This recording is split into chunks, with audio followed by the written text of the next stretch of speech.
काउंडमौकारं वरिहन्ताणं तहेव सिद्धाणं आयर्यवज्जाये लोगम्मे यसौवसाउणम् एसो परमेटिणं पंचणं विभावुडमुकारो सौवस्य कीर्माणो पावस्य पणासणो होई। बोलिए कस्तूरी जी, मंगलाचरण बोलेंगे। सिद्धादत्तमला बोलिए। सिद्धादत्तमला विशुद्ध बुद्धि संवत्था त्रिभुवन स्थिर सेयरया पश्यन्तु भडारया सर्वे त्रिभुवन भवन पसरिय पंच पक्षव बोह किरण परिवेढो ऊई अवत्थ वनो अर्हंत दिवायरो जयम्। तीरयण बोलिए, आगे बोलिए। तिरयण खग्गनिहाय नु करिय मोह से सेनन चिरिणी बहो आयर्य राउ पसियऊ परिवालिय भाविय जिय नो। बोलेंगे। हाँ, ये बोलेंगे। आप बोलेंगे क्या अशोका जी? आप बोलना चाहेंगे आगे के अन्नोड चौथा और पांचवा छठा? हाँ बोलो। हाँ बोलो।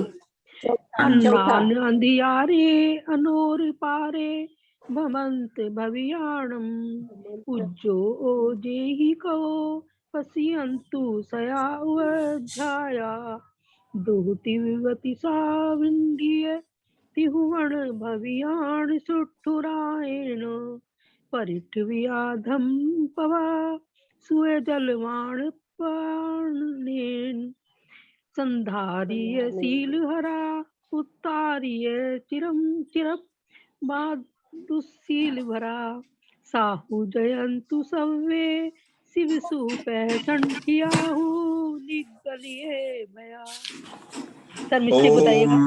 ओम नमः सिद्धेभ्य। ओम श्री भगवंत पुष्पदंत भूतबले पणिदो छखंडागमो श्री वीर सेनाईरे वीर्य धौला टीको समणिदो तस् चौथे खंडे वेदनाए कदि अणयोग द्वारम। महाकर्म प्रकृति प्रावर्त के 24 अनुयोग द्वार में प्रथम अनुयोग द्वार का नाम है कृति अनुयोग द्वार।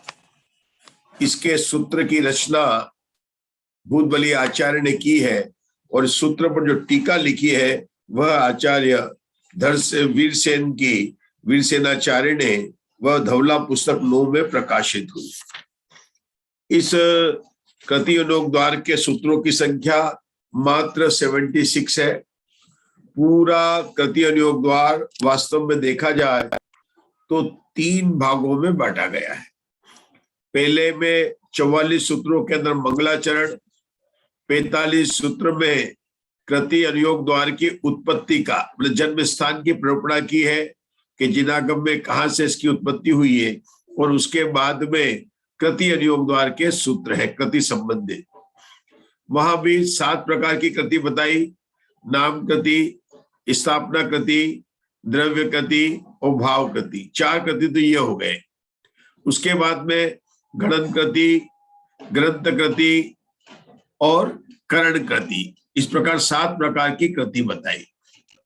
हमने मंजू जी कृति के बारे में सीखा था। कृति किसे कहते थे? कृति की क्या है कि किसी भी संख्या का वर्ग करना, मतलब उसका उसी में गुणा करने पर जो हमें राशि प्राप्त हो, अगर उसमें से अपन जिसका वर्ग क्या घटा दे, वह राशि घटती है, बढ़ती है कि क्या होता है।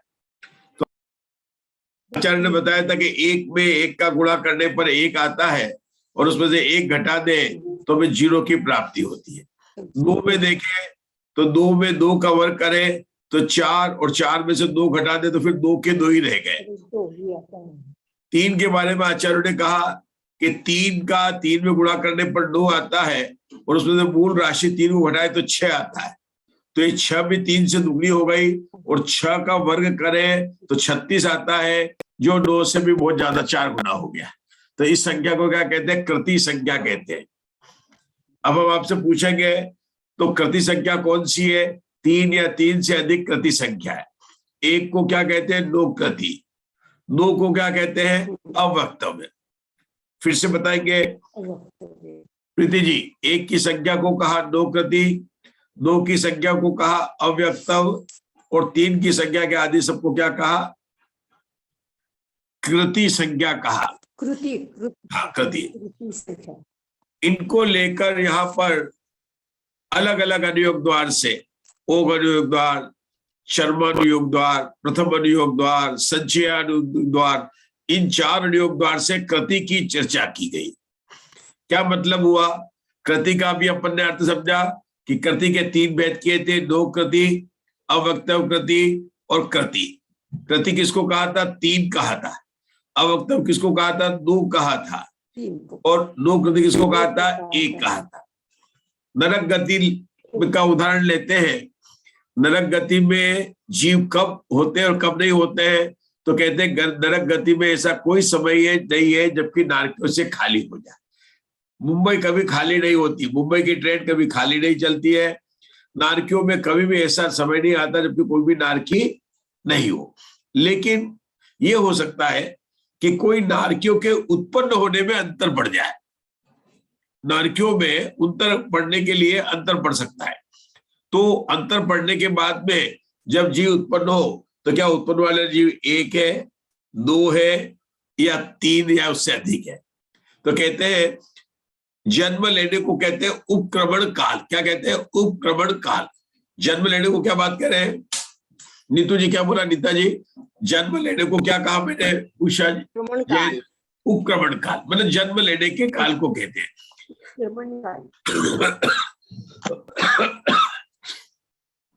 नारकियों में, वैकृतिक शरीर वालों देवों में भी मतलब ऐसा हो सकता है कि कोई जीव उसमें जन्म नहीं ले, तो उसको क्या कहते हैं कि उसमें अंतर पड़ गया। किसमें? जन्म लेने वालों, मतलब वहां आने पर। और हर एक नरक का अलग अलग है। 7वें नरक में ऐसा हो सकता है कि 1 साल तक कोई नहीं आए। हर नरक का अलग अलग काल है कि वहां कोई जन्म नहीं ले।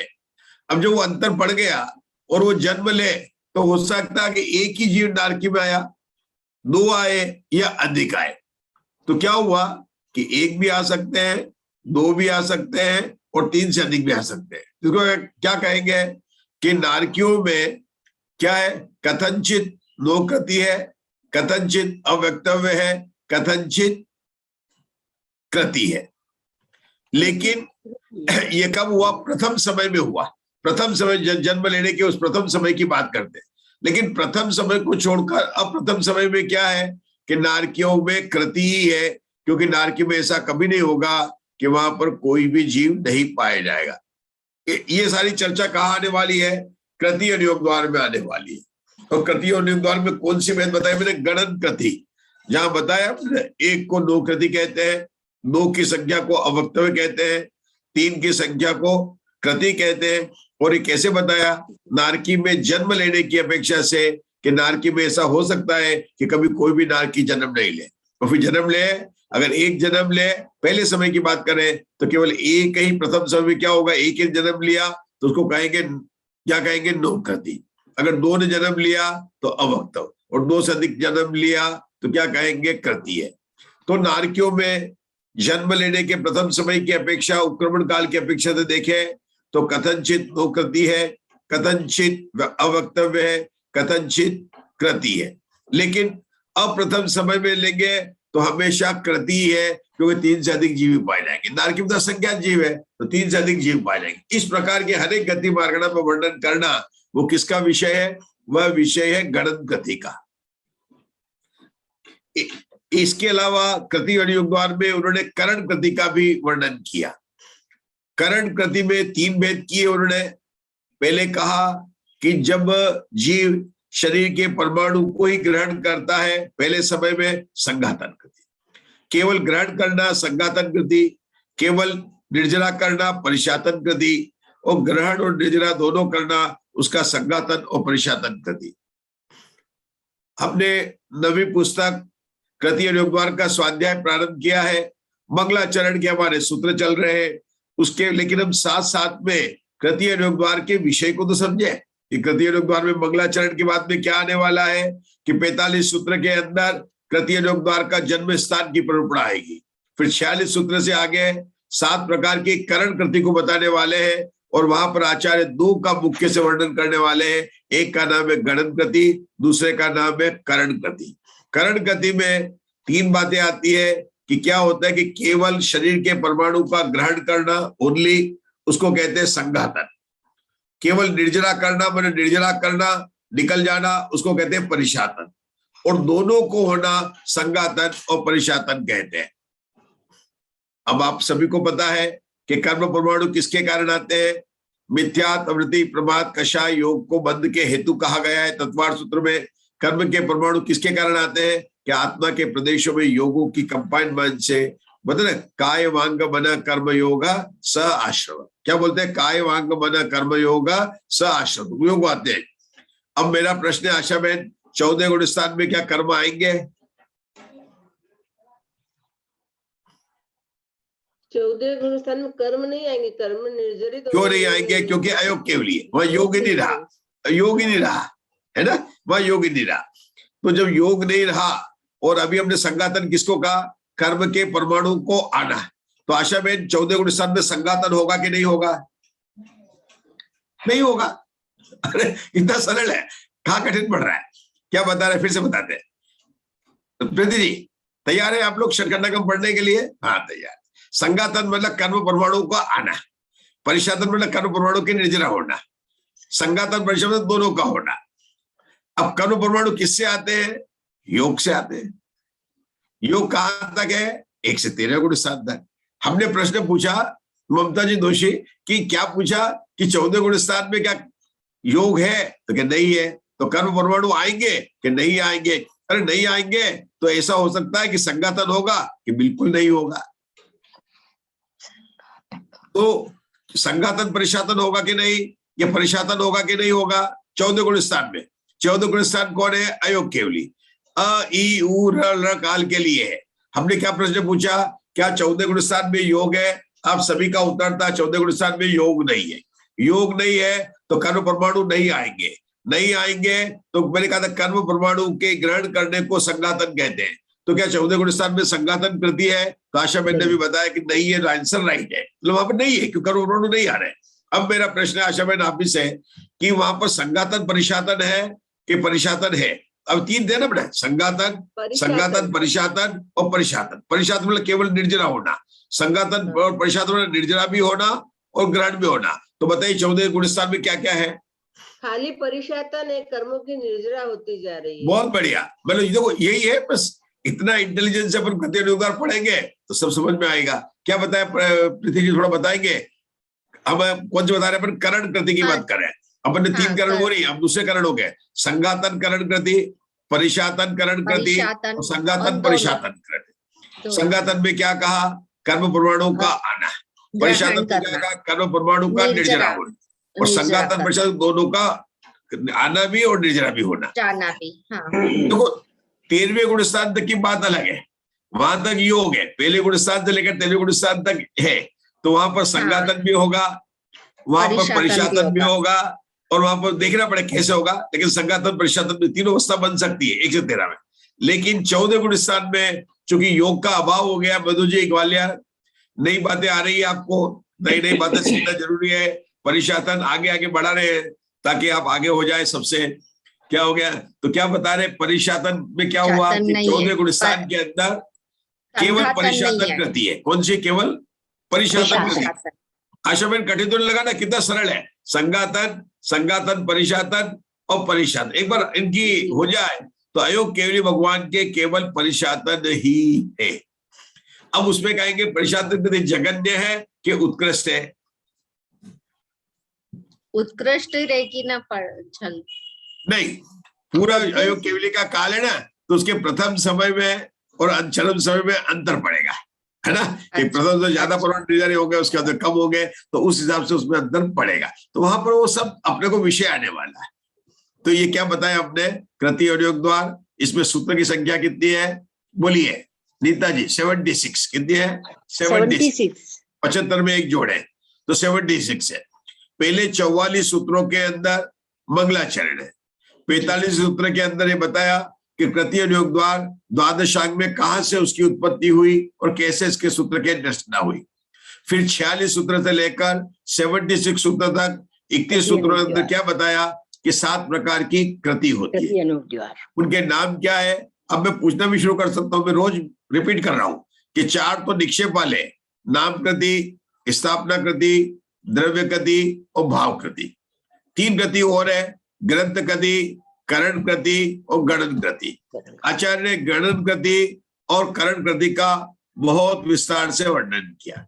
गणन कृति में क्या बताया कि 1 की संख्या 9 कृति है, 2 की संख्या अवक्तव्य है और 3 से आदि की संख्या कृति है।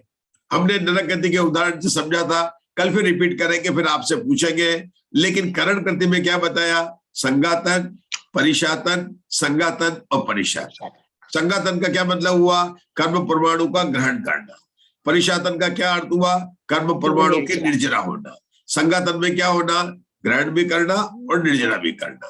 तो 14 गुण स्थान में घटाया कि अयोग के लिए योग नहीं है, उनके कर्म परमाणु नहीं आते हैं, इसलिए संगातन नहीं है। और आते नहीं और निर्जरा दोनों, संगातन परिशातन भी नहीं है, केवल अयोगी भगवान के परिशातन करती। इस प्रकार से प्रीति जी एक एक गुण स्थान में अलग अलग ढंग से सोचकर तो विचार किया गया। अभी हमारा यहाँ पर प्राथमिक जो मंगलाचरण के सूत्र है उसमें पहले जिनेंद्र भगवान को नमस्कार किया, वो द्रव्यार्थिक नहीं से था। उस पूरा के बाद में 4 सूत्र अवधि ज्ञानी के संबंध में आए। उसके बाद में किसके संबंध आए? अवधि ज्ञानी के बाद में 4 के बाद में किसको आए? 4 प्रकार की जो निर्मल हृदया होती है, जो मति ज्ञान संबंधित है, जो द्वादशांग में निमित्त होती है, उनके नाम है कोष्ठ बुद्धि, बीज बुद्धि, पदानुसारी, संभिन्न, संशोधन। कोष्ठ बुद्धि का कारण कौन से कर्म कहा था? धारणावर्णी कर्म का शैवशम कहा था। बीज बुद्धि का कारण क्या कहा था? अवग्रह, बराबर। और अवग्रह इहा, उसके अंदर कौन सा कि पदानुसारी का क्या कहा था उन्होंने? इहा और अवाय। और संभिन्न संशोधन के अंदर बहुविध आदि प्रकार के उसको निमित्त कारण बताए। इसके बाद में सूत्र नंबर 10वें और सूत्र नंबर 11वें में किसकी बात हुई थी? मधु जी ने कल ही बता दिया था कि वहां पर मना पर्याय ज्ञानी की बात होती है। मना पर्याय ज्ञानी के 2 भेद है, ऋजुमति ज्ञानी और विपुलमति ज्ञानी। ऋजुमति ज्ञानी से विपुलमति ज्ञानी का जो ज्ञान होता है वह द्रव्य, क्षेत्र, काल की भाव की अपेक्षा से अधिक विशुद्धि को लिए होता है। ऋजुमति और विपुलमति यद्यपि केवल मुनिराज को ही प्रकट होते हैं, लेकिन ये है कि जो जिनको विपुलमति होते हैं वे उसी भाव में मोक्ष जाते हैं। ऋजुमति के लिए यह कोई नियम नहीं है, यह कोई नियम नहीं। हमने ऋजुमति के द्रव्य की अपेक्षा से क्षेत्र देखे थे, उसके बाद में विपुलमति के जगन्य क्षेत्र की बात हुई और कल हमारी उत्कृष्ट क्षेत्र पर प्रपना चालू हुई थी। किसकी? विपुलमति मन पर्याय ज्ञानी मुनिराज की उत्कृष्ट से द्रव्य की प्ररूपणा। जगन्य से क्या बताई थी कि जितना उत्कृष्ट ऋजुमति जानता है वह कितना था? 1 नेत्रेंद्रिय की, जो चक्षु इंद्रिय के बराबर जो निर्जरा होती है, ये उससे भी अधिक जानता, इसका जो है जगन्य होता है। बात चली कि अगर हमें उत्कृष्ट निकालने हैं तो कैसे निकालें? किसकी बात चल रही थी? उत्कृष्ट की। प्रश्न संख्या कहां पढ़ते हम लोग? कहां पढ़ते प्रश्न संख्या? बोलिए।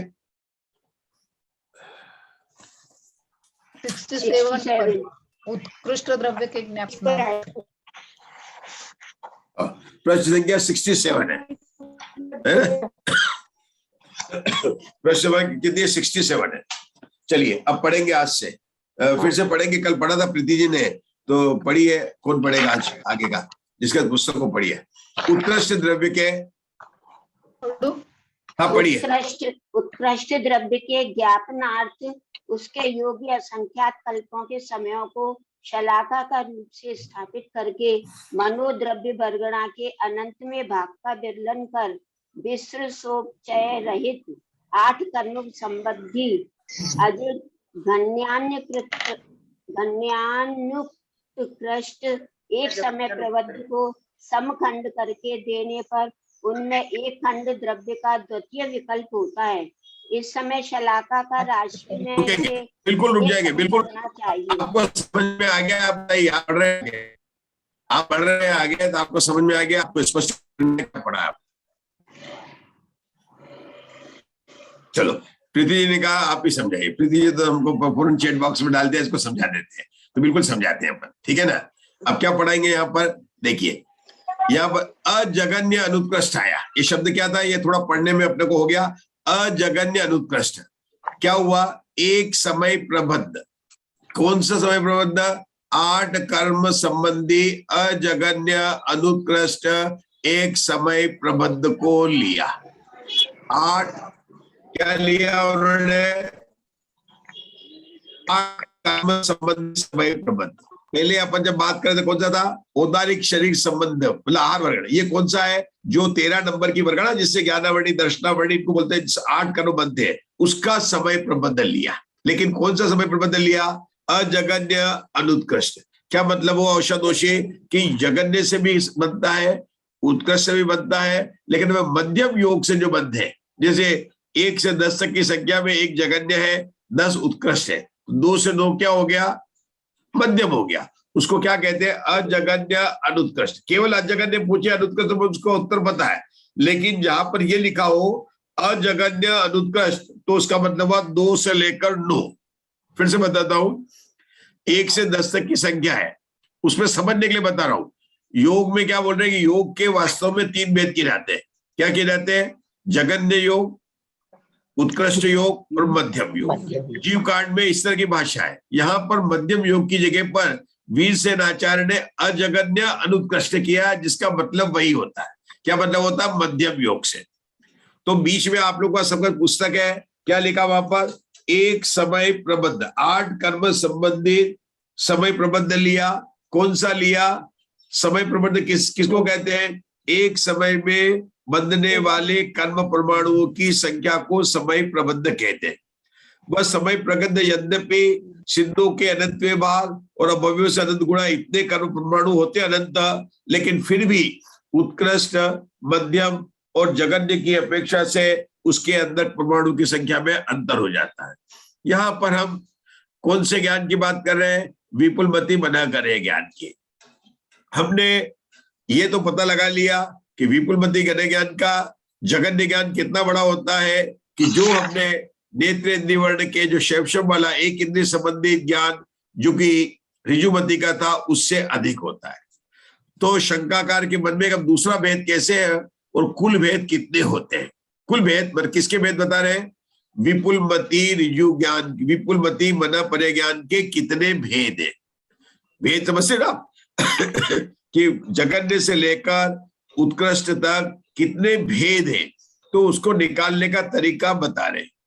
उसके तरीका निकालने के लिए अपने को समय प्रबंध ले रहे हैं, वह 8 कर्म का समय प्रबंध ले रहे हैं, और कौन सा है, मध्यम योग से संचित किया गया। अब हमें यहाँ पर मति ज्ञान, अवधि ज्ञान, मन परे ज्ञान, अवधि ज्ञान के भेद निकालने में हम हमेशा ध्रुवार से भागा दे रहे हैं। 1000 को 10 से भाग दिया, 100 आए, 100 को ऐसे भागार देते आ रहे थे। तो भागार तो वही है। भागार क्या है, मनोवर्गणा का अनंतवा भाग।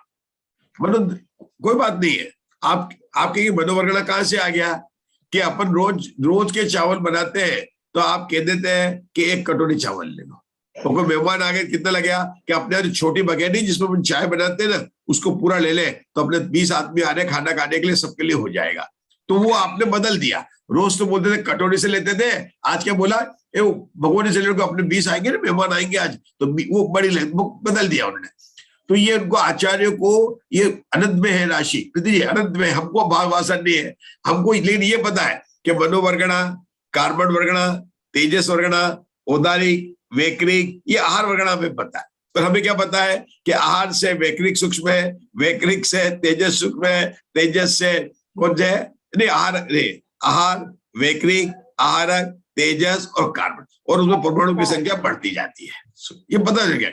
तो हमें पता है कि मनोवर्गणा से कार्बन वर्गणा में बहुत ज्यादा है, आगे है, हमें पता ही है। तो अब इन्होंने क्या किससे भाग दिया कि मनोवर्गणा का कुछ भाग, अनंतवा भाग, वो क्या होगा, भागार। हमारा भागार क्या था, 10। हमने किसे भाग दिया था, 1000 में। यह 1000 क्या है, 8 कर्म का समय प्रबंध जो मध्यम योग से किया गया। हम कैसे भेद निकाल रहे थे? 1000 में 10 का भाग दिया 100 आया, 100 में 10 का भाग दिया 10 आए, 10 में 10 का भाग दिया 1 आया, 1 में 10 का भाग दिया 1/10, 1/100, 1/1000, ऐसे बढ़ रहे थे। यहाँ पर जो 1000 जो है वो 1000 क्या है? ये लिखा ना यहाँ पर 8 कर्म संबंधित मध्यम योग वाला समय, मतलब उसमें जितने कर्म परमाणु है वो वहां पर उन्होंने मान लिया। भाग किससे देना उसके ऊपर लिखा, मनोद्रव्य वर्गणा के अनंतवें भाग, उससे भाग देना है। अब हमने कल बताया था कि 16 में 4 का भाग देना है, तो आचार्य जो ना ऐसा नहीं करेगा, 4 चौकम 16 और काट देते हैं अपन 4 आंसर आ जाता, ऐसा नहीं करते। आचार्य क्या कहते हैं? 4 में कितने एक है? कल हमने उषा दोषी बताया था कि 500 रुपए के एक नोट में 1 रुपए के 500 नोट होते हैं, तो 4 में कितने एक होते हैं कि एक 4 होते हैं, तो एक एक जगह एक 4 बार लिखा। और जो 16 को जिसमें भाग दे रहा है ना, उस 16 को समखंड समान खंड करके दे दिया। मतलब अपने पास में मान लो किसी के पास में 16 किलो सोना है और वो राजा अपने 4 बेटों को बांटना चाहता है, तो क्या करेगा? 1 2 3 4 रखा और बराबर बराबर बराबर बराबर बराबर बराबर डालता गया, तो उसको बोले समखंड। समखंड करोगे तो 4 ही आएगा। तो एक खंड कितना हो गया? इसको कहते हैं विरलन करना। क्या कहते हैं? विरलन करना। विरलन किसका किया? भागाहार का। भागाहार क्या है? 10 के स्थान पर क्या है? मनोवर्गणा का अनंतवा भाग, वो उसका विरलन किया। लिखो, मनोवर्गणा के अनंतवा भाग का विरलन करके विश्व चल रही। देखो यहाँ पर जो द्रव्य लिया है समय प्रबंध, वह विश्रोपचार रहित लिया, लेकिन जब अपन देशावधि ज्ञान में लिया था तो सहित लिया था। और यहाँ पर तो लिया 8 कर्म का और वहां लिया था औदारिक शरीर का। तो बहुत अंतर है, मतलब बात में बहुत अंतर है, क्योंकि वो ज्ञान बहुत स्थूल है, इससे मनोपर्य ज्ञान जो है और सूक्ष्म की तरफ की जा रहा है। अब एक ही बात अपने को समझ में आ गई। तो इस तरह से जो भेद किया ना, इसको एक बार भाग दिया, दूसरी बार मनोरंजन भाग दिया, तीसरी बार भाग दिया, चौथी बार भाग दिया, 5वीं बार भाग दिया, इस प्रकार से भेद आते जाएंगे। तो ये तो आ गया मंजू जी भेद आने का तरीका। लेकिन अपन आशा में क्या निकाल रहे हैं? विपुलमति मनोपर्य ज्ञान के कितने भेद है? हमें क्या निकालना? विपुलमति मनोपर्य ज्ञान के कितने भेद है? हमने क्या निकाला कि भेद कैसे निकालना दूसरा भेद कैसे निकालना कि 8 कर्म का समय प्रबंध लिया है ना, उसको मनोकर्म से भाग देते गए तो दूसरा आ गया, फिर भाग देंगे तीसरा आ गया, फिर भाग देंगे चौथा 5वां आ गया। लेकिन प्रीति जी पूछ रहे कब तक दे? पंडित जी ये तो बताइए कब तक दे? अब आप बता सकते हैं? यहाँ लिखा हो, उत्तर लिखा, कहां पर लिखा हुआ? आप पढ़ के बताएंगे। उत्कृष्ट द्रव्य के ज्ञापनार्थ उसके योग्य असंख्यात कल्पों के समय को शलाका रूप से स्थापित करना। मतलब ये जो अपना जो असंख्यात कल्पकाल, एक कल्पकाल कितने का होता है? 20 कोड़ा कोड़ी सागर का, 10 कोड़ा कोड़ी सागर का अवसर पड़ी, 10 कोड़ा कोड़ी सागर का उत्सर पड़ी, 20 कोड़ा कोड़ी सागर का एक कल्पकाल। एक कल्पकाल में जितने समय, उतने नहीं, असंख्यात कल्पकाल में जितने समय होते हैं उतने एक डिब्बे में भर लीजिए। क्या कर लीजिए? एक डिब्बे। आपको डिब्बा खरीदने जाना पड़ेगा प्रीति जी, और मेरे को पता मिलेगा नहीं आपको इतना बड़ा। आप चावल की कोठी खरीदते हैं, गेहूं की कोठी खरीदते हैं, आप लोग सब बढ़ते हैं, लेकिन इतना बड़ा डिब्बा मिलेगा नहीं। तो आपको तो भाई आपको ज्ञान में कल्पना करनी पड़ेगी कि इतना बड़ा एक कोठी है, उसके अंदर अपने क्या भर दिया? संख्यात कल्पकाल के समय बीत गए। अब क्या किया? जब पहली बार अपन ने भाग दिया, किसको भाग दिया? 8 कर्म के समय प्रबंध को ध्रुव भागाहार से भाग दिया, तो एक दाना निकाल लेना, फिर दूसरी बार भाग देना, दूसरा दाना निकाल लेना, फिर तीसरी बार दाना निकाल। ऐसे जब कोठी खाली हो जाए करने मत बैठना, नहीं तो कितने भाव निकल जाएंगे नहीं कर पाओगे। आप अपने किचन में कितना काम करते हो, सफाई कर लेते हो, सब कर लेते हो, वहां तो हो जाएगी। वहां तो आप गेहूं की कोठी खाली भी कर लेते हो, धूप में सुखा भी देते हो, भर भी देते हो, सब चलता है। लेकिन ये कोठी आपसे नहीं होगी, ये सिर्फ ज्ञान में ही करना। लेकिन इतने भेद है, तो इसमें क्या बताया कि इतने सारे भेद है, बस यही बात बता दी थी। आज कठिन नहीं लगेगा अपने को। कभी कभी ऐसा होगा कि पहले दिन कठिन लगेगा तो दूसरे दिन समझ में आ जाएगा, ठीक है ना। तो आज तो बिल्कुल स्पष्ट हो गया है, और इसमें यही बताना कि बहुत सारे भेद होते हैं, उन्होंने उसका तरीका बताया। अब अपन आगे बोलते हैं क्षेत्र की अपेक्षा से बात करेंगे। किस बात करेंगे? क्षेत्र की अपेक्षा से। चलो, क्षेत्र की अपेक्षा तो बहुत सरल है, पढ़िए बड़ी। कोई दूसरा पढ़ेगा? पढ़िए। क्षेत्र की अपेक्षा, क्षेत्र की अपेक्षा विपुल मति का जघन्य से योजन पृथकत्व विषय है। रुजुमती का उत्कृष्ट और विपुल मति का जघन्य क्षेत्र यहाँ समान नहीं है, क्योंकि योजन पृथकत्व में अनेक भेद देखे जाते हैं। ये तो आप उत्तर- समझा सकते हैं। अपन ने जब ऋजुमती का देखा था ना, तो वहां पर क्या देखा था? पृथकत्व कोश जगन्य देखा था और पृथकत्व योजन उत्कर्ष देखा था। और यहाँ भी जगन्य क्या बोल रहे हैं कि पृथकत्व योजन ही बता रहे हैं। तो आचार्य कहते हैं कि पृथकत्व योजन कह रहे हैं, लेकिन उसके बराबर नहीं, उससे बड़ा है, क्योंकि पृथकत्व की संख्या 3 से 9 के बीच में है। तो वहां से 3 से 4 लिया था, तो 7 से 8 लेंगे, योजन लेंगे, मतलब उसका आगे का भेद हो गया। ठीक है, चलिए, बहुत स्पष्ट है, आगे चले। उत्कर्ष से वह मानुषोत्तर पर्वत के भीतर की बात जानता है, बाहर की नहीं। तात्पर्य यह है कि 45 लाख योजन घन प्रतर को जानता है। रुक जाएंगे, क्या बता रहे हैं? कौन सी प्रवृत्ति चल रही है आशाबेन? कौन से ज्ञान की बात चल रही है? विपुलमती ज्ञान की बात चल रही है। विपुल मति है। किसकी अपेक्षा? द्रव्य की अपेक्षा बात चल रही है, क्षेत्र की, काल की, भाव से क्षेत्र की अपेक्षा की अपेक्षा, क्योंकि द्रव्य की तबनी हो गई। अब क्षेत्र में उन्होंने जगन्य कितना बताया और उत्कर्ष कितना बताया? जगन ने तो बताया कि जो विपुल योजन पृथकत्व, योजन पृथकत्व, और उत्कर्ष कितना बताया? 45 लाख जो है 2.5 45 लाख योजन। हाँ। जैसे कोई मानुषोत्तर पर्वत पर खड़ा है, उसके चारों तरफ जो है वहां से 45 लाख योजन। 45 लाख योजन कैसे होगा? आप बता सकते हैं कोई? 45 लाख योजन कैसे होगा? याद तो है अपने को, कैसे होगा? 45 लाख योजन मनुष्य तो अपने यहाँ की वो है, क्या बोलते, क्षेत्र की लंबाई चौड़ाई इतना चलो है। कोई बात नहीं, मैं आज याद करा देता हूँ। जाम्बुक देखो, मानुषोत्तर पर्वत ने कितने लेना? 2 समुद्र लेना और 2.5 द्वीप लेना, 2.5 द्वीप लेना है ना? जम्बू द्वीप लेना है, धातकीखंड लेना है, पुष्करार्ध लेना। समुद्र कितने लेने? 2 समुद्र लेने, लवण समुद्र और कालोदय समुद्र, बराबर? इतना तो याद हो गया। अब हमें पता जम्बू द्वीप सबको याद है 1 लाख हो जाते हैं, और आगे आगे के द्वीप 2-2 लाख दुगने दुगने हो जाते हैं। तो जम्बू द्वीप को बीच में 1 रखना और इधर से चलना, तो लवण समुद्र कितना हो जाएगा? 2। उसके बाद में क्या आएगा? धातकीखंड 4, फिर कितना रहेगा? 8, फिर कितना रहेगा? 8। तो क्यों आधा लेना? 8 का 16 होगा, लेकिन पुष्कर द्वीप का आधा कर देंगे तो 8, 8, 4, 2 कितना हुआ? 22। आप चाहो तो लिख लो, आप कुछ भी लिख सकते हो।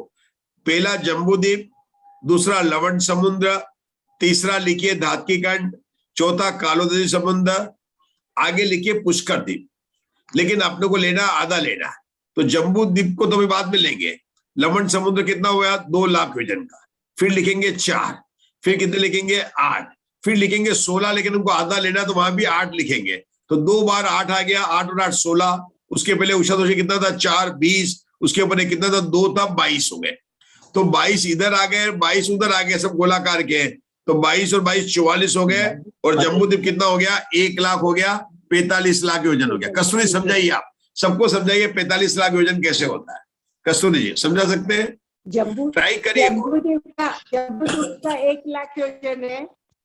हाँ, जम्बूद्वीप 1 लाख योजन है।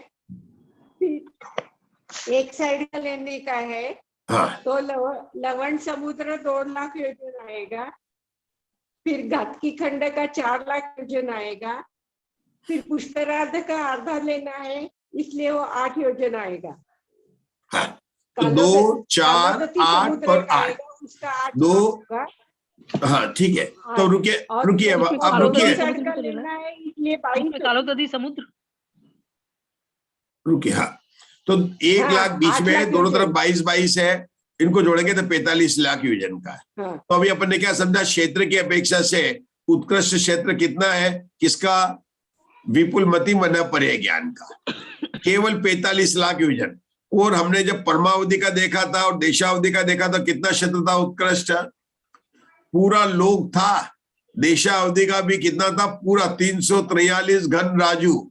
और ये कितना? 45 लाख योजन। कितना कम क्षेत्र है। यहाँ भी घन ले लेना, लेकिन 2.5 द्वीप वाला जो क्षेत्र है उतना ही क्षेत्र है।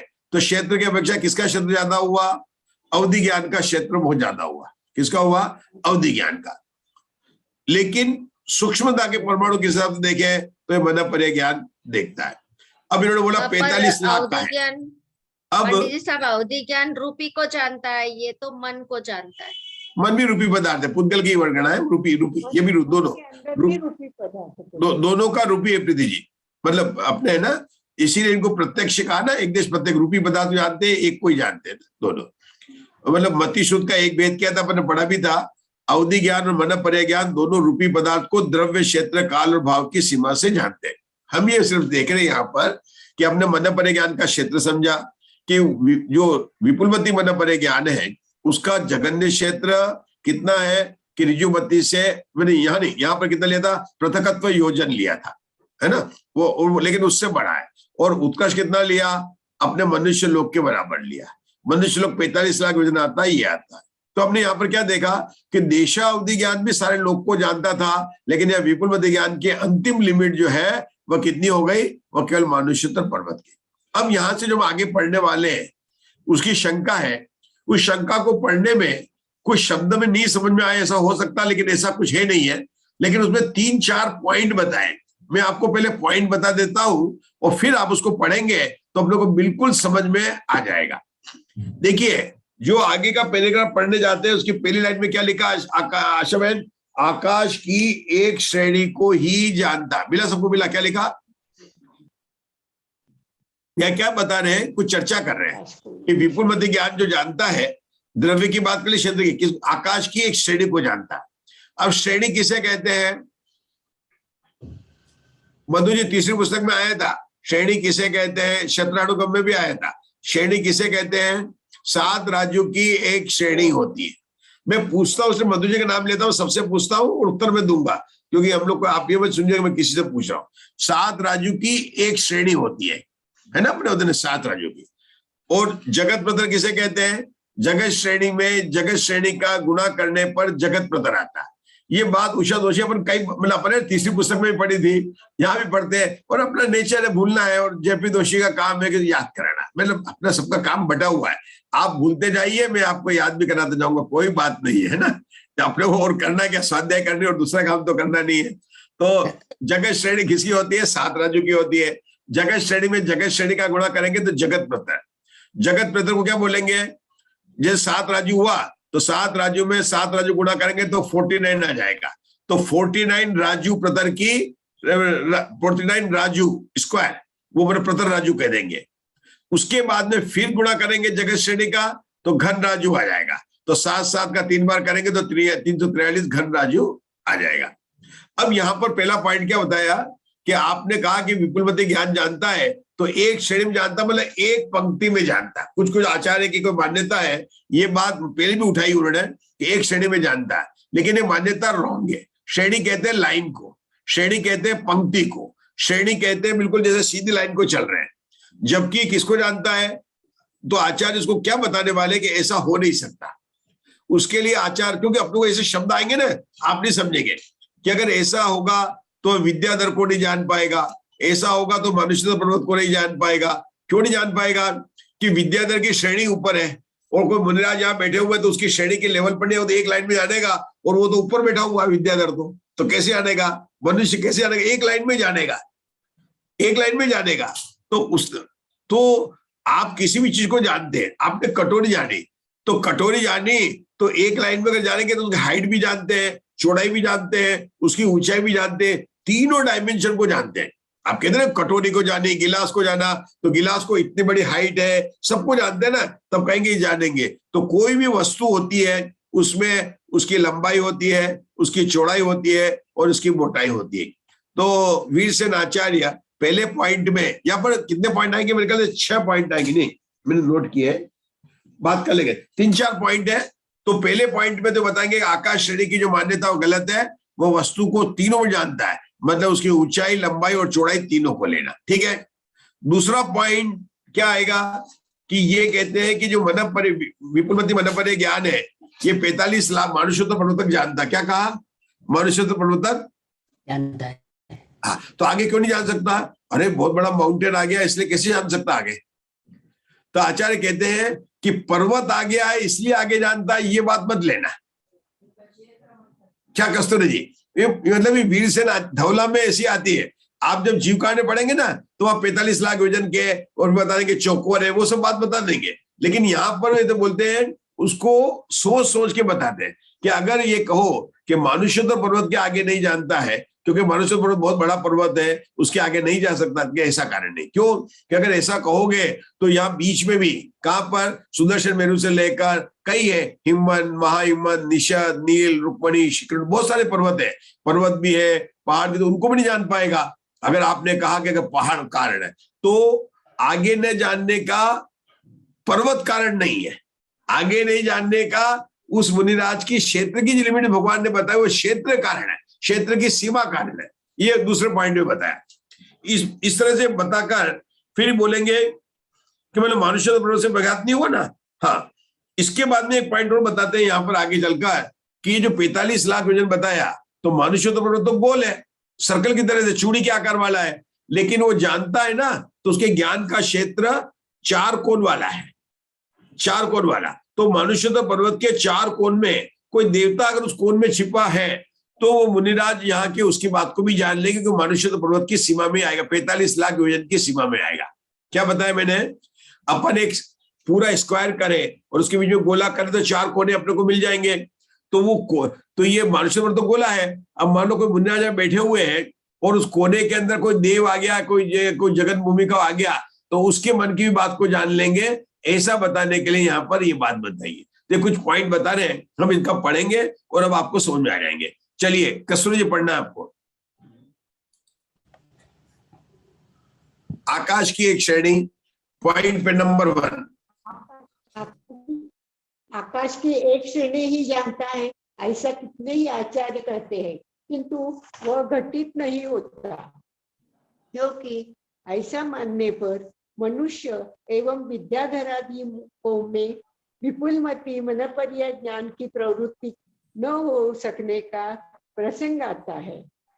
मानुष्योत्तर शरीर के भीतर ही स्थित पदार्थ को जानता है। ये पॉइंट नंबर 2 हो गया। पॉइंट नंबर 1 खत्म हो गया कि एक श्रेणी में जानता है कि ऐसा मानोगे तो विद्याधर आदि जो है अलग, विद्याधर की श्रेणी अलग है। ये पॉइंट नंबर 1 खत्म हो गया। अब पॉइंट नंबर 2 शुरू हो गया। मानुष्योत्तर शैल के भीतर ही स्थित पदार्थ को जानता है, उसके बाहर नहीं। ऐसा वर्गणा सूत्र द्वारा निर्दिष्ट होने से मानुष्योत्तर क्षेत्र के भीतर स्थित सब मूर्त द्रव्यों को जानता है, उससे बाह्य क्षेत्र में नहीं। ऐसा कोई आचार्य कहते हैं, कहते दूसरे आचार्य का मत है ये। हाँ। किंतु वह घटित नहीं होता, क्योंकि ऐसा स्वीकार करने पर मानुष्योत्तर पर्वत के समीप में स्थित होकर बाह्य दिशा में उपयोग करने वाले के ज्ञान की उत्पत्ति न हो सकने का प्रसंग प्राप्त होता है। उसके क्या मतलब हुआ खड़ा रहेगा मानुष्योत्तर पर्वत। ये 1 मिनट बताना पड़ता मुझे बंद करके। क्या कह रहे हैं कि मानुष्योत्तर पर्वत तक जानता है, कौन सा सूत्र? वर्गणा का सूत्र, वर्गणा खंड का। अभी आप लोग याद ना, कौन सा वेदना का, कौन सा वर्गणा खंड का सूत्र है। लेकिन मानुष्योत्तर पर्वत तो कारण नहीं है, वो तो पहले बता चुके हैं। अगर अपन मानुष्योत्तर पर्वत की लिमिट को मान लेंगे तो क्या होगा कि जो ज्ञान का जानने का कारण वास्तव में मति मन परे ज्ञानावर्णी कर्म के जो शैवशम है वो कारण है, और वो शैवशम कारण उतना उसका शैवशम है। तो ऐसा नहीं वो कम ज्यादा हो जाएगा। 45 लाख योजन तक जानेगा तो इधर आ गया तो कम हो गया, इधर कम हो गया, उसका शैवशम तो बराबर है। जिस मन परे ज्ञानी का उत्कृष्ट है उसको शैवशम तो उतना ही है, कम है तो कम जानेगा। जिसकी अपन बात करें उत्कृष्ट की, तो जानता किससे कि इतना ज्ञान का शैवशम हुआ है, मानुष्योत्तर पर्वत का कारण नहीं है, इसलिए मान रहे। तो यहाँ पर क्या पॉइंट करेंगे कि मुनिराज के शैवशम का अभाव की उत्पत्ति का कारण नहीं है। मतलब अगर वो नहीं जानता आगे तो ऐसा नहीं कि उनके शैवशम की अभाव हो गया। तो ये बात यहाँ पर बता रहे हैं। और फिर आगे जो है मानुष्योत्तर पर्वत से टकराने वाली बात बताएंगे, आगे पढ़ते हैं। चलिए, ये दूसरा पॉइंट हो गया। शैवशम का अभाव उसकी उत्पत्ति का कारण नहीं हुई, उसके बिना मानुष्योत्तर पर्वत के आभ्यंतर दिशा तक ज्ञान की उत्पत्ति भी घटित नहीं होती। अतः शैवशम का अस्तित्व सिद्ध होता है। मतलब उन्होंने कहा कि शैवशम का अस्तित्व है, ये सिद्ध कर दिया। ठीक है, वर्गणा खंड का जो सूत्र आया है उससे मतलब शैवशम का भाव नहीं है, वो लिमिट ही उसकी इतनी है। तीसरा पॉइंट क्या आता है मानुष्योत पर्वत से भयभीत होने के कारण परमागम में स्थित पदार्थ के ज्ञान की उत्पत्ति नहीं होती है। कि जो पदार्थ जो है वो मानुष्योत पर्वत के अंदर है, उसी से उसको कारण होता, तो ऐसा नहीं हो सकता है कि बाहर के पदार्थ को ज्ञान का विषय बनने की भी जो है कैपेसिटी नहीं है, तो कि वो भी बात नहीं है। फिर से पढ़ता हूं, यहां से आप पढ़ेंगे तो बताए, मानुष्योत पर्वत से व्यवहित होने के कारण परमागम में स्थित पदार्थों की ज्ञान की उत्पत्ति नहीं होती है। परमागम के स्थित पदार्थ 6 द्रव्यों को ले लेना, कहते ये भी नहीं हो सकता। पर्वत है इसलिए क्योंकि असंख्यात अतीत व अनागत पर्यायों में व्यापार करने वाला तथा अभ्यंतर दिशा में पर्वत से व्यवहित पदार्थों को भी जानने वाला मन परिज्ञानी के अनिंद्रिय प्रत्यक्ष का मानुष्योत्तर पर्वत से प्रतिघात नहीं हो सकता है। पर्वत से प्रतिघात हो ये कारण नहीं है, ये कारण नहीं है। अतएव समझते हैं, अतएव मानुष्योत्तर पर्वत के भीतर यह वचन क्षेत्र का नियामक नहीं है। ये वर्गणा सूत्र लिखा, क्षेत्र का नियामक नहीं है, क्योंकि मानुष्योत्तर पर्वत आ गया इसलिए नहीं जानता, स्वभाव लेना पड़ेगा। किंतु मानुष्योत्तर पर्वत के भीतर 45 लाख योजन नियामक है। मतलब मानुष्योत्तर पर्वत के अंदर कितना है कि 45 लाख योजन, कहना क्या 45 लाख योजन, वह मानुष्योत्तर पर्वत आ गया इसलिए कहा मानुष्योत्तर पर्वत तक जानता है। क्योंकि विपुलमति मन पर ज्ञान उद्योग सही, मतलब ज्ञान के उद्योग सही क्षेत्र के घनाकार स्थापित करने, मतलब लंबाई भी चौड़ाई भी मोटाई भी 45 लाख योजन मात्र जानता है, यह उपदेश प्राप्त कर इस विषय का व्याख्यान करना चाहिए। मतलब आचार्य क्या कहते हैं कि क्या करना, व्याख्यान करना चाहिए कि 45 लाख योजन और उसमें तीनों लेना, लंबाई चौड़ाई और ऊंचाई सब लेके बराबर ले लेने का। देखो ऊपर 45 लाख योजन तो जान ही सकते हैं, यहाँ पर उन्होंने बोले लंबाई चौड़ाई लेना, ये क्षेत्र तो 45 लाख योजन हो गया, लेकिन ऊंचा कितना लेना है, तो अन्य ग्रंथों में आया कि मेरू पर्वत तक ही लेना, मतलब अपने मतलब जो उन्होंने बताया कि नीचे की कहां से लेकर मेरू पर्वत तक की वो ऊंचाई को लेना, तो वो सब बराबर अपने को दिशा आती है। तो ये बात बता दी। इतनी बताने के बाद में अब आगे की काल की अपेक्षा ममता जी दोषी पड़ रही है। पढ़िए काल की अपेक्षा, काल की अपेक्षा, काल की अपेक्षा वह जघन्य से 7-8 भवग्रहणों को और उत्कर्ष से असंख्यात भवग्रहणों को जानता है। भाव की अपेक्षा जो द्रव्य ज्ञात है उसकी असंख्यात पर्यायों को जानता है।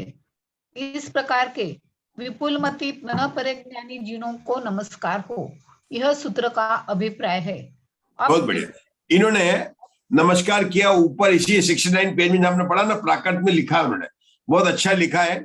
दूसरी लाइन में लिखा, जिस पेज पर उन्होंने पढ़ा उसके ऊपर की प्राकृत में संपदि विमल मदि जिनानाम नमोकारम काउन सुदनान जिनानाम नमोकारण कर्णठम उत्तर सुत्तम भणदी। देखो काउन नमोकारम किसको, विपुल मदि जिनानाम को नमोकारम या काउन लिखा है, हम करेमी लिख सकते हैं, तो हम लोग सब बोलेंगे विपुल मदि जिनानाम नमोकारम करेमी। मैं विपुल मदि जिनेन्द्र को नमस्कार करता हूं। मिला आशा में लाइन 69 पेज की दूसरी लाइन ऊपर की प्राकृत में मिली, आपको मिली मंजू जी, मिली नीता जी को मिली। संपदि विपुल मदि जिनाणम नमोकारम काउन सुदनान जिनाणम नमोकार कर्णठ। काउन का मतलब होता करके, लेकिन हमको करके नहीं, वो क्या कहते हैं करके, मैं आगे का सूत्र कहता हूँ, विधि आगे आ गया ना जी। अच्छा, अपने को तो करना है तो काउन की क्या करेमी, क्या अहम विपुल मदि जिनानाम नमोकारम करेमी। ठीक है, बहुत अच्छा है। मतलब हम सभी विपुल मदि जिनेन्द्र भगवंतों मुनिराजों को नमस्कार करते हैं। अब यहाँ से सूत्र नंबर क्या नहीं मानेंगे, हाँ सूत्र नंबर 12वां पढ़ना आपने, पढ़िए। में हम विधि आज्ञा नहीं मानेंगे ना, है विधि आज्ञा नहीं मानेंगे, मानेंगे भविष्य भूतकाल। किसको, इसे काउन जो आया तो इसमें विधि आज्ञा आया ना, तो विधि आज्ञा नहीं मानेंगे ना यहाँ पर, मानेंगे नहीं सुदनान जिनानाम, काउन मतलब करके ना, अभी पूरा नहीं हुआ ये। यहाँ पर वाक्य है ना, 2 क्रिया है, नमस्कार क्रिया और आगे की कहने की क्रिया, 2 क्रिया को संकलन जब किया जाता है तब काउन शब्द आता है। ये करके मैं कपड़े पहनकर जाता हूं, स्कूल जाता हूं, मैं स्कूल का बैग उठाकर जाता हूं, तो बैग उठाना एक क्रिया हो गई। मैं विपुलमति, क्योंकि अभी अपन ने 11वें सूत्र में विपुलमति जिनेन्द्र को नमस्कार किया, ये करके आगे क्या करता हूं उसकी सूचना दे रहे। सुदनान जिनानम, आप जो विधि लिंग कह रहे हैं ना, लेकिन यहाँ पर काउंट का मतलब जो है ना, वो ग्रामर से ये लगेगा यहाँ पर करके आगे दो क्रिया है, एक किसकी, नमस्कार करने की क्रिया, और दूसरा उत्तर सूत्र कहने की। उत्तर सूत्र मतलब आगे का सूत्र कहने की। वो किसका है? वो शुद्धनान जिनाणम, मतलब शुद्ध ज्ञानियों को नमस्कार करने के लिए आगे क्या करता हूं? विपुलमती मन परे ज्ञानी को नमस्कार करके शुद्धनान जिनाणम। अब किसको नमस्कार करने? शुद्ध मतलब श्रुत, नान मतलब ज्ञानी, शुद्ध ज्ञानी जिन्हों को नमस्कार करने के लिए आगे का सूत्र कहता हूं। पढ़िए आगे का सूत्र, नमो 10 पुव्याणम। 10 नमो 10 पुव्याणम। हाँ, और कोई पढ़ेगा? पढ़ो सूत्र पाठ करिए। नमो 10 10 पुव्याणम। नमो 10 पुव्याणम। नमो 10 पुव्याणम। 10 पूर्वों को, पूर्विक जिनों को नमस्कार हो, मतलब जिनको 10 पूर्व का ज्ञान है, उन जिनेंद्र को, मुनिराजों को, मुनिराज को ही जिनका है, उनको नमस्कार किया है। अब टीका में खुलासा होने वाला। पढ़िए अशोका जी, पढ़िए जी। यहाँ भिन्न और अभिन्न के भेद से 10 पूर्वी 2 प्रकार हैं। उनमें 11 अंगों को पढ़कर पश्चात परिक्रम, सूत्र, प्रथमानुयोग, पूर्वगत और चूलिका, इन 5 अधिकारों में निबद्ध दृष्टिवाद के पढ़ते समय उत्पाद पूर्व से लेकर पढ़ने वालों के दशम पूर्व विद्यानुप्रवाद के समाप्त होने पर अंगुष्ठ, प्रसेन आदि 700 क्षुद्र विद्याओं से अनुगत रोहिणी आदि 500 महाविद्याएं भगवान क्या आज्ञा है ऐसा कहकर उपस्थित होती हैं। इस प्रकार उपस्थित हुई सब विद्याओं के लोभ को जो प्राप्त होता है वह भिन्न 10 पूर्वी है, किंतु जो कर्म क्षय का विलासी होकर उनमें लोभ नहीं करता है वह अभिन्न 10 पूर्वी कहलाता है। उनमें अभिन्न 10 पूर्वी जिन्हों को नमस्कार करता हूँ, यह सूत्र का अर्थ है। भिन्न 10 पूर्वी एक, हाँ बस उतना ही है ना, अभी रुकेंगे अभी पहले। हाँ जी, आगे नहीं, शंका नहीं, पहले तो समझ लेते ना अपन इसको। तो कौन सा सूत्र चल रहा है मंजुला जी? इंदौर 12वां सूत्र चल रहा है। किसको नमस्कार किया गया? 10 पूर्वी जिनों को नमस्कार किया, है ना। ये कौन होते हैं? पूर्व कितने होते हैं? 14 पूर्व होते हैं। जिसको 10 पूर्व का ज्ञान है, ऐसे जिनेश्वर को 10 पूर्वी कहा जाता है।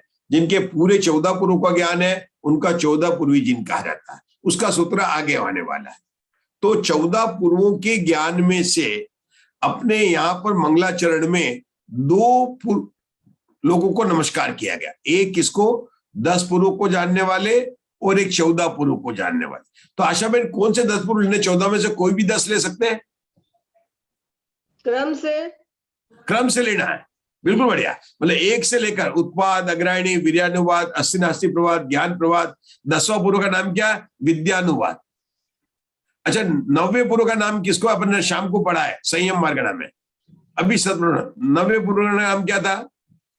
परिहार विशुद्ध संयम में पढ़ा था। परिहार विशुद्ध संयम में 9वें पूर्व का नाम पढ़ा था प्रत्याख्यान पूर्व का। क्या नाम था उसका? और कहता था 30 वर्ष तक जो गृहस्थ में सुखी को बिताकर फिर दीक्षा लेकर जिनेंद्र भगवान के चरणों में 8-9 वर्षों तक 9वें पूर्व का स्वाध्याय किया, ज्ञान किया, उसके वृद्धि पर प्रकट हो जाती परिहार विशुद्धि।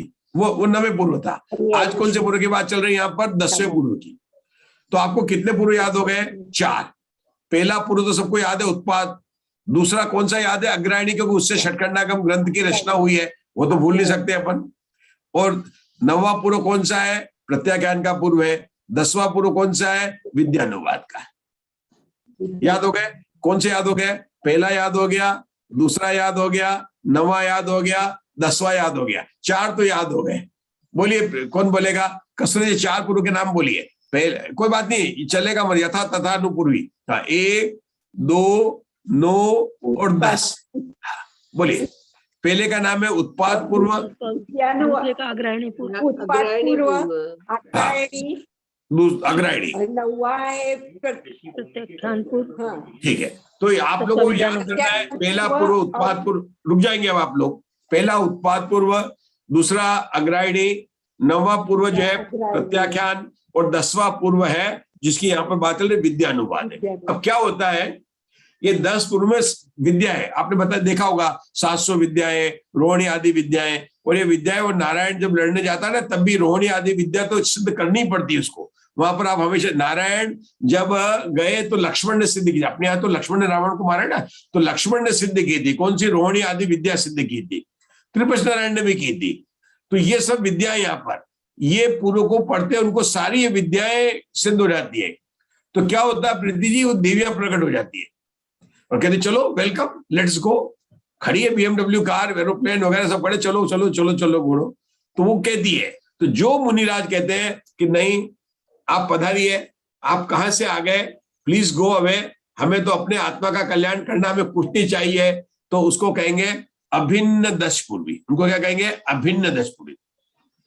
लेकिन कोई कोई जिसको अपनी घर की याद आ जाए, कोई हो सकता है कि अभी थोड़ा सा कोई मिलने का वो फास्ट फ्रेंड हो सकता है कि जिसने फेसबुक में उसको बार बार लाइक किया हो तो उसका कोई फेसबुक का फ्रेंड हो, तो उससे मिलने के लिए अगर कुछ भी कह दे तो उसको कहते हैं भिन्न पूर्वी, और उसका ज्ञान भी गिर जाता है और उसको नमस्कार नहीं करते, उसको नमस्कार नहीं कहते। तो इस सूत्र की टीका में क्या बताया?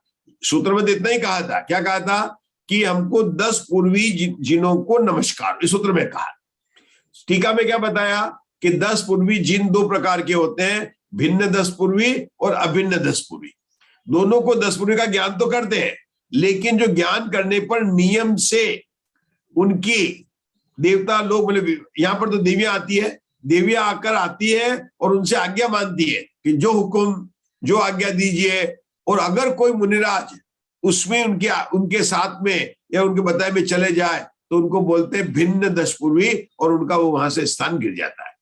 लेकिन कोई कहेगा आप कहां से आ गए, पधारिए, हमें तो आपसे कोई प्रयोजन नहीं था, हम तो अपनी आत्मा का कल्याण करना चाहते हैं, हमें तो एकमात्र अपनी आत्मा की साधना ही करनी है, ये कह के करेंगे तो उनको बोलते हैं अभिन्न दुष्पूर्वी, और उनको ही हम नमस्कार करते। ये यहाँ पर इतना बताया और इसमें और भी कोई बात नहीं। चलिए आगे का पढ़ेंगे, शंका। चलो कोई और पढ़ेगा? कौन पढ़ेगा आगे का? तैयार रहिए सब लोग, पढ़िए, आशीर्वाद पढ़ो। नमो 14 पूर्वी। नहीं, आगे का पेज आ गया। ये शंका, मिथ्या भिन्न दर्शक। नहीं यही है मेरे इसमें तो। कोई बात नहीं, चलो और कोई पढ़ो। भिन्न दशपूरियों की व्यावृत्ति कैसे होती है? समाधान, जिन शब्द की अनुवृत्ति होने से उनकी व्यावृत्ति होती है, भिन्न दशपूरियों के जिनत्व नहीं है, क्योंकि जिनके महाव्रत नष्ट हो चुके हैं उनमें जिनत्व घटित नहीं होता। क्यों? देवियों से बात वो करने लग गए, उनकी आज्ञा को मानने लगे, उनसे होने लगे, तो उनके महाव्रती नष्ट हो गए। क्या लिखा है यहाँ पर? मतलब उनको महाव्रत नष्ट हो गया, मतलब मुनिपना नष्ट हो गया, तो इसलिए नमस्कार नहीं है, तो इनको नमस्कार हो गया। आगे का प्रश्न, शंका। आचारंग, ठीक है, पढ़िए। आचारंग आदि आधे स्तन अंग और पूर्व के धारकों को नमस्कार क्यों नहीं किया? समाधान, नहीं, क्योंकि उनको भी नमस्कार किया ही है, क्योंकि वे इनमें गर्भित हैं। हाँ, मतलब 10वीं क्लास का तो 9वीं क्लास वाला तो पास होगा, 8 पहले के तो सब आई गए। मतलब इनका क्या है, 11 अंग, उसके बाद में पूर्व का आएगा। मतलब पहले जो 11 अंग पढ़ेगा उसके बाद क्रम वही से होगा, आचार्य सबसे करके चलेगा, तो उनको भी नमस्कार कर दिया गया। आगे का पढ़िए, शंका। 14 पूर्वों के धारकों को पहले नमस्कार क्यों नहीं किया? समाधान, नहीं, क्योंकि जिन वचनों पर प्रत्येक स्थान अर्थात विश्वास उत्पादन द्वारा 10 पूर्वियों के त्याग की महिमा दिखलाने के लिए पूर्व में उन्हें नमस्कार किया है, अथवा शुद्ध परिपाटी की अपेक्षा पहले 10 पूर्वियों को नमस्कार किया है। हाँ चलो, ऐसा मतलब पहले भी पूछ चुका उन्हें कि पहले देशावधि को नमस्कार, पहले जो है सर्वावधि को नमस्कार करना चाहिए। तो यहाँ पर जो आगे नमस्कार करने वाले 14 पूर्वी को, तो पहले आपने 10 पूर्वी को क्यों किया गया? तो बताने के लिए कि वो 10 पूर्वी का करेगा, फिर 11 का करेगा, 12 करेगा, 10वीं क्लास से 11वीं 12वीं क्रम को, परिपाटी को बताने के लिए पहले 10 पूर्वी को, और उसकी महिमा दिखाने के लिए कि देखो इनको 10 का ज्ञान है, 11 को इससे अधिक का ज्ञान है, 12 का इससे अधिक ज्ञान है, तो उन्होंने देखा परिपाटी और महिमा दिखाने के लिए। अब सूत्र नंबर है, कोई और पढ़ेगा? पढ़ेंगे, पढ़िए। उषा जी जैन पढ़ सकते हैं, लेकिन आपके डिस्टर्बेंस नहीं आना चाहिए। बोलिए, नमो 14 पूर्वियाणम, बोलो। 14 पूर्वी को नमस्कार हो। हाँ, यहाँ जिनों को इस पद की अनुवृत्ति आती है।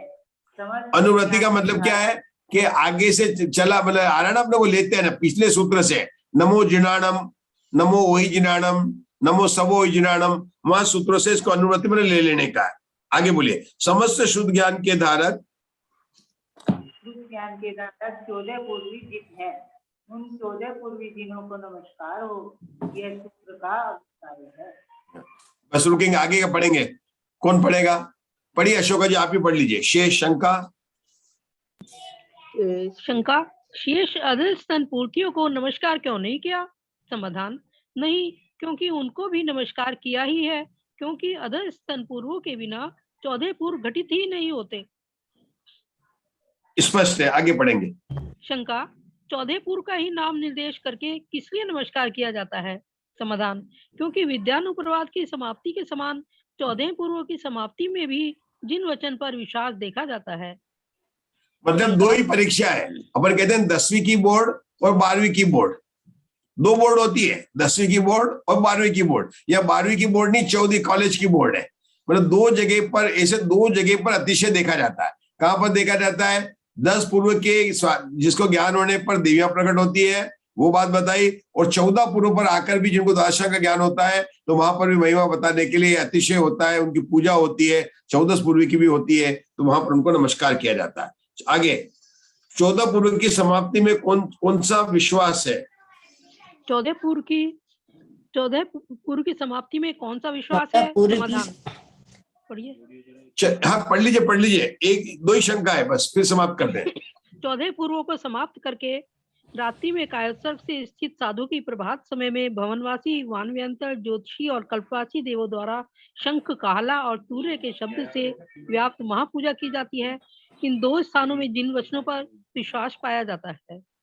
क्या बताया कि 14 पूर्व के जो ज्ञान कर रहे हैं मुनिराज कायोत्सर्ग में, उससे सुबह आकर ये चारों प्रकार के देव उनकी पूजा करते हैं। 14 पूर्वी जिनकी भी बहुत महिमा है, और उनको अपने नमस्कार किया। अंतिम शंका और आज की स्वाध्याय का इस बोलिए शंका जी, जिन वचन की अपेक्षा से सब अंग और पूर्व समान है, अतएव इन सब का नाम निर्देश करके नमस्कार क्यों नहीं किया गया?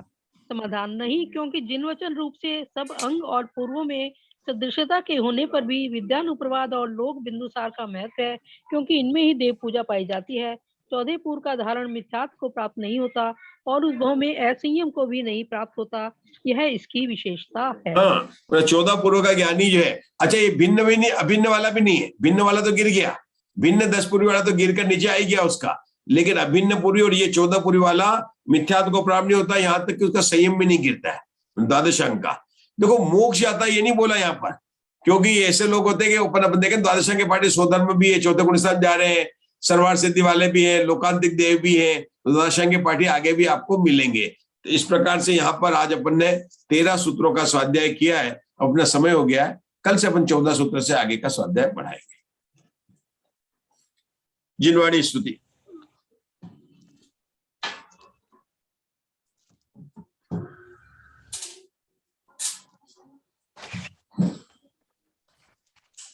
निज निधि निज में बताई अनंत उपकार है, इसके लिए जिनवाणी माँ को वंदना शत बार है, वंदना शत बार है। 9 बार नमो कर।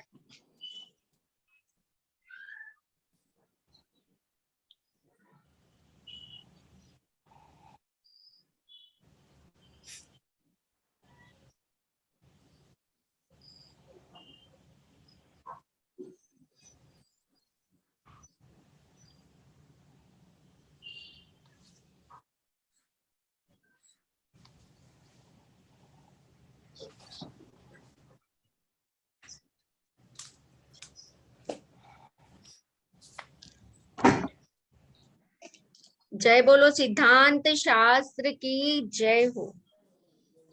जय जिनेन्द्र सभी को।